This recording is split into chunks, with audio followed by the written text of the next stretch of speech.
할렐루야. 3050 크리스천 재정학교입니다. 강의를 맡은 안현주 전도사입니다. 오늘은 제7강 바람직한 가게 운영에 대해 함께 공부해 보도록 하겠습니다. 먼저 기도하겠습니다. 하나님, 이 시간 우리의 생각과 마음이 온전히 열리게 하여 주시고 이 강의를 통하여 하나님의 뜻에 맞게 가정을 바로 세우며 이 땅에서 맡겨주신 청지기로서의 사명을 온전히 더욱 잘 감당할 수 있게 하여 주시옵소서. 강의의 모든 것을 맡기며 예수님의 이름으로 기도했습니다. 아멘. 7강에서는 바람직한 가게 운영의 기본 원리에 대해서 살펴보고 재정에 대한 자녀 교육의 원칙, 그리고 빚을 대하는 올바른 태도에 대해 공부하겠습니다. 구체적인 내용에 들어가기에 앞서 이해를 돕는 몇 가지 예화와 성경 말씀을 살펴보겠습니다. 먼저 7강 첫 페이지에 나오는 한 농부의 이야기를 소개하겠습니다. 한 농부가 웨슬리 목사님의 설교를 들으러 갔습니다. 웨슬리 목사님은 마침 돈에 대해 설교하고 있었습니다. 설교 메시지는 세 가지로 선포되었습니다.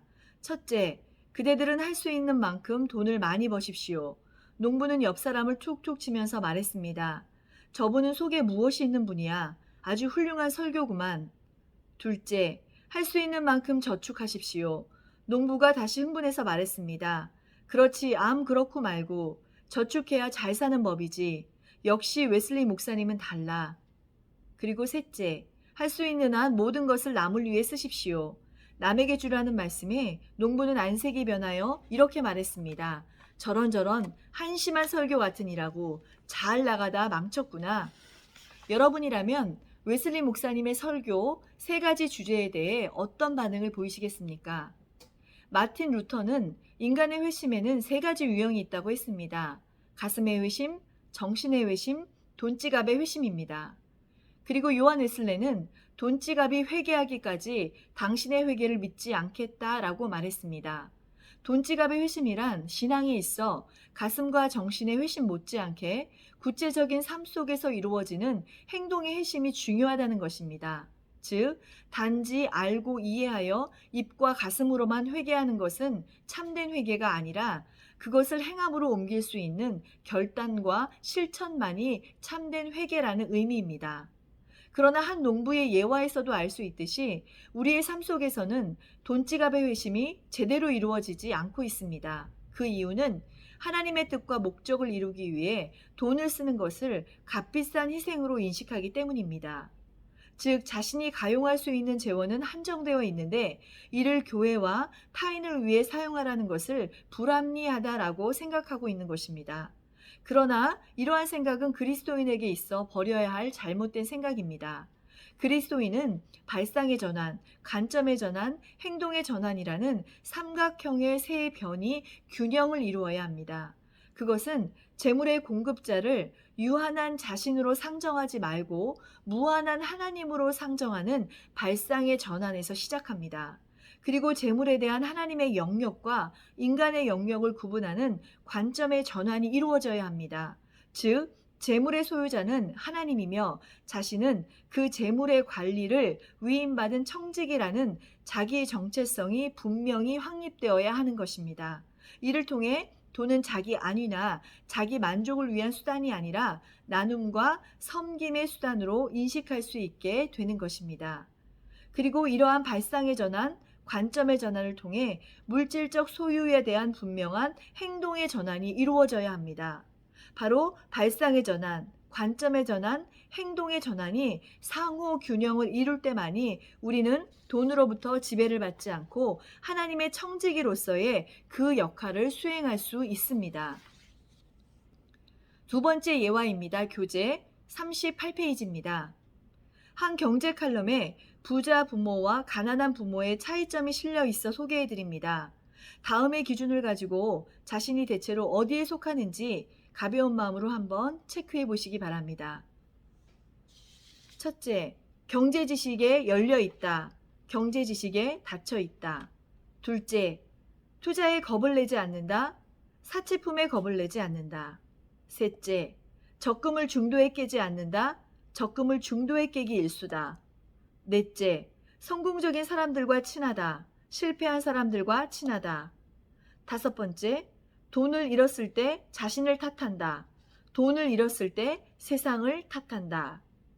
물론 위의 다섯 가지 항목 가운데는 여러분에게 공감되지 않는 부분도 분명 있을 것입니다. 여러분은 어떤 항목에 높은 점수를 주시겠습니까? 한 조사에 의하면 한국인들은 IMF 이후 부자 아빠가 되려는 욕구가 강해졌고 재산 증식에 대한 관심도 더욱 커진 것으로 분석되고 있습니다.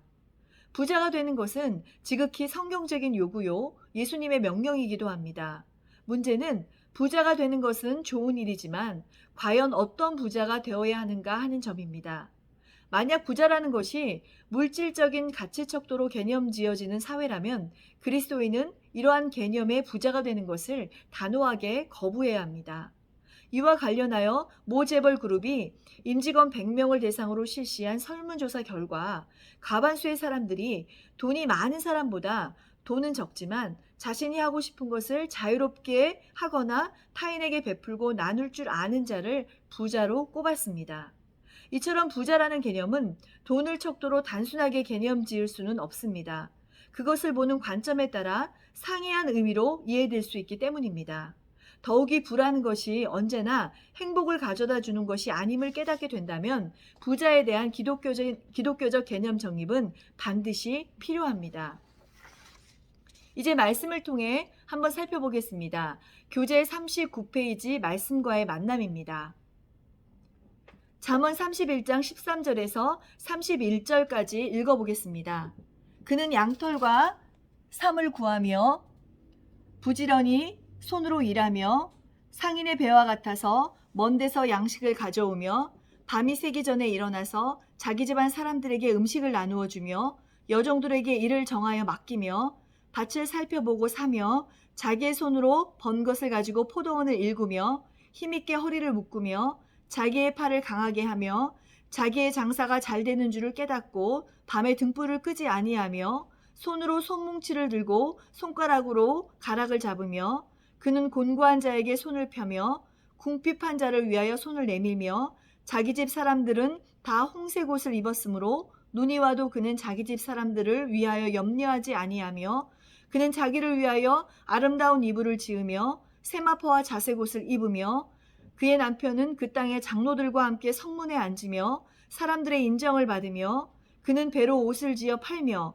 띠를 만들며 상인들에게 맡기며 능력과 존귀로 옷을 삼고 후의를 웃으며 입을 열어 지혜를 베풀며 그의 혀로 인애의 법을 말하며 자기의 집안일을 살펴보고 게을리 얻은 양식을 먹지 아니하나니 그의 자식들은 일어나 감사하며 그의 남편은 칭찬하기를 덕행 있는 여자가 많으나 그대는 모든 여자보다 뛰어나다 하느니라. 고운 것도 거짓되고 아름다운 것도 헛되나 오직 여호와를 경외하는 여자는 칭찬을 받을 것이라. 그 손의 열매가 그에게로 돌아갈 것이요 그 행한 일로 말미암아 성문에서 칭찬을 받으리라. 아멘. 첫 번째 질문입니다. 본문은 어질고 지혜로운 여인의 자화상에 대하여 교훈하고 있습니다. 어진 아내의 가정생활은 어떠하다고 나와 있습니까? 13절과 15절과 27절에 자세히 기록되어 있습니다. 13절에 보며 부지런하며 15절에 밤이 새기 전에 일어나서 그 집 사람들에게 식물을 나누어 주며 27절에 그 집안 일을 보살피고 게을리 얻은 음식을 먹지 아니한다 라고 기록하고 있습니다. 즉 현숙한 여인은 가정생활에 있어 소홀함이 없이 충실할 뿐 아니라 불이한 재물을 기뻐하지 않는다는 사실을 나타내주고 있습니다. 사람이 하나님의 말씀과 계명을 철저히 인식함으로써 헛되고 망령된 일을 바라지 않고 성실과 근면으로 자기 생활에 최선을 다하는 자세가 곧 지혜로운 생활 태도임을 교훈하고 있는 것입니다. 두 번째, 또한 어진 사람은 다른 사람들을 위하여 어떠한 일을 도모합니까? 20절에 보면 간곤한 자에게 손을 펴며 궁핍한 자를 위하여 손을 내밉니다. 현숙한 여인은 가정만을 돌보는 이기적인 여인이 아니라 궁핍한 자를 돕고 베푸는 인자한 여인임을 말해주고 있습니다. 여기서 손이라는 말은 말로만 하는 위로가 아니라 실질적인 재물로 그들을 돕는 행위 그 자체를 가리킵니다. 세 번째, 이렇게 지혜롭게 가게를 운영하는 여인에 대한 가족들의 반응은 어떠합니까? 28절에서 29절에 자녀는 일어나 사례를 하고 남편은 칭찬을 합니다. 이것은 현숙한 여인이 받는 1차적인 축복, 곧 가족 구성원으로부터 받는 사랑과 존경을 묘사한 것입니다. 네 번째, 지혜로운 여인으로 칭찬을 얻기 위해 필요한 또 다른 덕목은 무엇입니까? 30절에 오직 여호와를 경외합니다. 지혜로운 여인은 외모나 재물에 집착하지 않고 자기의 삶의 모든 목표를 오직 여호와를 경외하는 데에 두고 있습니다. 다섯 번째, 지혜로운 여인이 되어 바람직한 가게 운영을 한 결과 얻게 되는 대가는 무엇입니까? 31절에 보면 그 손의 열매가 그에게로 돌아가고 행한 일로 인해 칭찬을 받게 됩니다. 현숙한 여인의 수고는 결코 헛되지 않아 반드시 그에 합당한 보상을 받습니다. 여호와를 경외하는 신실한 신앙을 갖춘 자만이 성실한 땀 흘림이 주는 축복을 이룰 수 있으며 하나님과 사람 앞에서 칭찬을 받을 수 있습니다. 잠언 31장의 본문은 여성들에게 어질고 지혜로운 여인처럼 가정생활을 잘 꾸려가라는 교훈만을 주기 위한 말씀이 아닙니다. 이는 하나님을 경외하는 모든 자가 궁극적으로 갖추어야 할 요소들을 현숙한 여인을 통해 제시하려는 의도가 담겨 있습니다.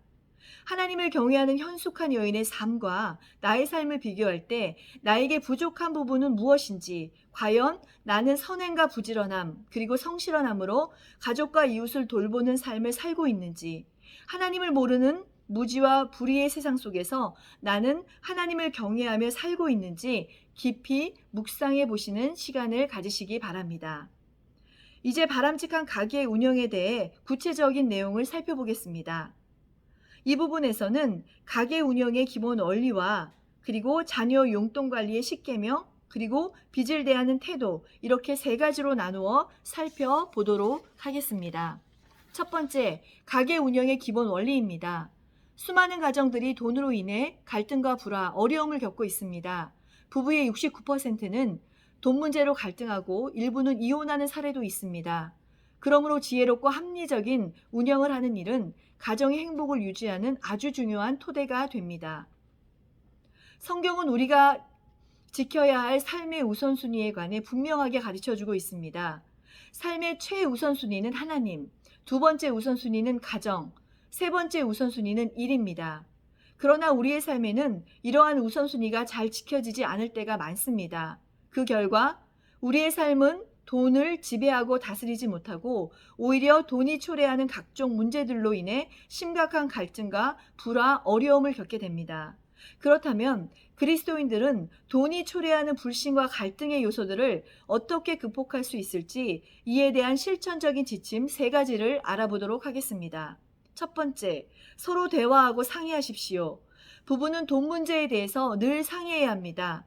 재정 문제 재반에 대해 서로 의견을 교환하고 공감대를 형성해야 오해와 갈등이 발생하지 않습니다. 부부간의 재정을 분리하는 것은 마음을 분리하는 것과 다름이 없습니다. 부부 사이의 효과적인 대화를 위해서 반드시 필요한 전제 조건은 서로를 인정해주는 자세입니다. 또한 서로가 마음을 터놓고 기탄 없이 이야기할 수 있는 분위기와 자세입니다. 이런 태도와 분위기 속에서 부부간의 갈등과 불화의 관계는 신뢰와 화해의 관계로 바뀌어 갈 수 있습니다. 두 번째, 치밀하게 계획하십시오. 그리스도인들이 장래를 위하여 재정에 대해 계획을 세우는 것은 성경적으로 매우 올바른 태도입니다. 이러한 재정 계획을 세움에 있어 반드시 지켜져야 할 기본 원칙이 있습니다. 그것은 가족들의 적극적인 동참과 충분한 의사 교환이 있어야 한다는 것입니다. 그리고 인간적인 생각이 아니라 하나님의 뜻과 섭리에 합당한 계획이 되도록 노력해야 한다는 것입니다. 그리고 재정 계획은 분야별, 가족별, 시간별로 구분하여 치밀하게 세워야 합니다.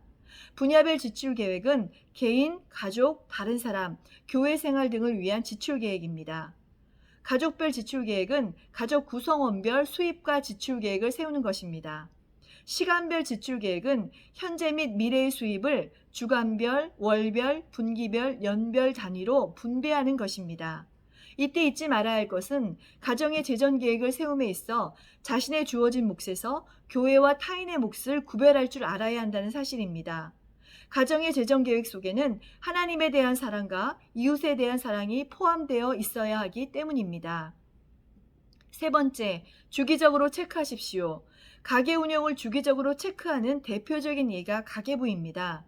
가계부의 기록은 단순히 수익과 지출 액수만 기록하고 비교하는 것이 아닙니다. 그것은 가정이 추구하는 목표에 얼마나 바르게 근접하고 있는지 확인하기 위해 작성하고 있는 것임을 잊지 마시기 바랍니다. 바람직한 가계 운영에 대한 연구 두 번째, 자녀의 용돈 관리 10계명에 대해 알아보겠습니다. 성경은 지혜를 얻는 것이 금을 얻는 것보다 낫다고 말씀합니다. 자녀들에게 물질을 안겨주기보다는 물질을 관리하는 법을 가르쳐 주는 일이 더욱 값진 일입니다. 구체적으로 살펴보면 첫 번째, 부모가 먼저 절약의 모범을 보이십시오. 자녀 교육에 있어서 중요한 것은 자녀는 부모 이상으로 될 수 없다는 인식을 가져야 한다는 것입니다. 왜냐하면 부모가 가장 핵심적인 역할을 하는 표준 모델이기 때문입니다. 부모가 직접 모범을 보이지 않고 이루어지는 교육은 큰 효과를 발휘할 수 없습니다. 부모는 자녀를 통해 자신의 잘못된 점을 발견한다는 겸손한 마음을 가지고 교육에 임해야 합니다. 그리고 직접 행동의 본을 보여주므로 성경적인 재물관과 재정관리법을 가르쳐 주어야 합니다. 두 번째, 자녀와 상의하여 용돈의 액수와 지급 시기를 정하십시오. 자녀에 대한 교육은 일방적인 것이 되어서는 안 되며 서로의 평가와 참여가 자유롭게 이루어지는 민주적이고 쌍방적인 교육이 되어야 합니다.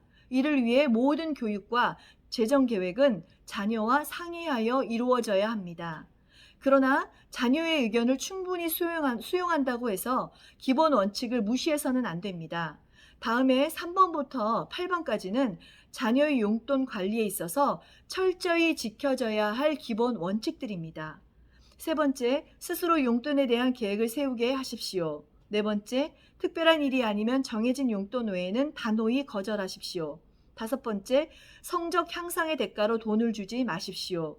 여섯 번째, 용돈의 일부를 쪼개어 헌금을 드리고 저축하게 하십시오. 일곱 번째, 자신의 것으로 서로 나누는 것이 아름다운 것임을 일깨워 주십시오. 여덟 번째, 자녀의 바람직한 용돈 사용에 칭찬을 아끼지 마십시오. 아홉 번째, 자녀가 어느 정도 크면 가정 전체의 지출 사항을 알려주십시오. 부모가 적절하고 규모 있게 살림하는 것을 자녀에게 보여주는 것은 산교육이 됩니다. 그리고 가계부나 지출 계획을 세울 때 자녀와 함께 세우는 것도 좋은 방법입니다. 이를 통해 부모의 고충을 이해하고 가족 예산을 집행해 가는데 좋은 협력자가 될 것입니다. 열 번째, 재물의 주인은 하나님이심을 늘 일깨워 주십시오. 재물에 있어서 하나님의 영역과 인간의 영역을 명확히 구분해낼 줄 아는 자만이 청지기로서의 재물을 생산적으로 관리할 수 있기 때문입니다. 이를 위해 어릴 때부터 11조와 헌금을 습관화하도록 교육해야 합니다. 바람직한 가계 운영에 대한 연구 세 번째, 빚을 대하는 태도에 대해 알아보겠습니다. 그리스도인이라고 해서 경제적인 어려움이 없는 것은 아닙니다. 그럴 때 빚에 대한 올바른 대처 방안은 무엇일까요? 첫 번째, 빚지는 것을 두려운 것으로 여기며 생활해야 합니다. 로마서 13장 8절에 피차 사랑의 빚 외에는 아무에게든지 아무 빚도 지지 말라는 말씀을 우리는 늘 기억해야 합니다. 우리가 유일하게 빚질 수 있는 것은 사랑의 빚뿐입니다. 두 번째, 일단 빚을 졌을 땐 무엇보다도 지출을 줄이도록 합니다. 불필요한 욕구와 욕망을 만족시키기 위한 구매가 이루어져서는 안 됩니다. 욕구와 욕망을 절제하지 못하면 빚은 절대로 갚을 수 없습니다. 세 번째, 빚을 졌을 땐 반드시 갚겠다는 의지를 마음속에 품어야 합니다. 시편 31편 21절에 악인은 꾸고 갚지 않으나 의인은 은혜를 베풀고 주는도다. 빚에 대한 성경의 일관된 가르침은 빌린 돈은 반드시 갚아야 한다는 것임을 기억하시기 바랍니다. 빚으로 인해 어려운 상황이 있더라도 낙심하고 절망하지 말고 하나님께서 합당한 해결책을 주신다는 믿음을 가지는 것이 중요합니다. 오히려 그 절망을 빚어 희망을 만들어내며 그 위기를 변화시켜 기회로 만드는 것이 그리스도인의 삶의 자세임을 기억하시기 바랍니다. 마지막 결론 적용과 실천입니다. 첫 번째, 지금까지 바람직한 가게 운영에 대해 함께 공부했습니다. 특별히 새롭게 깨닫고 은혜 받은 부분이 있으면 조를 이루어 또는 가족과 함께 또는 부부끼리 서로 나누는 시간을 꼭 가져보시기 바랍니다. 두 번째, 평소 가게 운영에 있어서 가장 큰 애로사항이 있다면 무엇입니까? 그렇다면 그 문제를 어떻게 극복해 나갈 수 있다고 생각하십니까? 이 질문은 자신의 가게 운영의 실제 현황을 스스로 평가해 보는데 그 의의가 있습니다. 각자가 문제점과 해결책을 하나씩 적어보시고 문제점을 깨닫고 그것에 대한 해결책에 대해 고민해 보는 시간을 가져보시기 바랍니다. 세 번째, 여러분은 자녀들의 용돈을 어떻게 관리하고 있습니까? 자녀들의 용돈 관리 10계명 중 잘 지키는 것과 반대로 그렇지 못한 것은 무엇입니까? 재정 관리에 대한 자녀 교육에 대한 평가를 위해서 제시된 질문입니다. 자녀 교육에 대한 올바른 자세와 마음가짐이 될 수 있도록 잘 지키는 것과 지키지 못하는 것을 적어보시고 스스로 평가해 보시기 바랍니다. 네 번째, 재정적 곤란이나 가계에 어려움이 있다면 하나님이 해결해 주시도록 그리고 그 어려움을 통해서 하나님의 뜻과 은혜를 체험하는 시간이 되도록 기도드리십시오. 여러분 가정에 어려움이 있으십니까? 낙심하지 마십시오. 하나님이 도와주십니다. 반드시 새로운 길을 열어주십니다. 기도를 통해 하나님의 지혜를 구하시기 바랍니다. 하나님은 우리가 평안하게 살기를 원하십니다. 그러나 우리가 필요 이상의 사치를 누리는 것은 원하시지 않습니다. 왜냐하면 우리의 자원은 나의 필요뿐만 아니라 하나님의 사역을 촉진하는 데도 사용할 수 있어야 하기 때문입니다.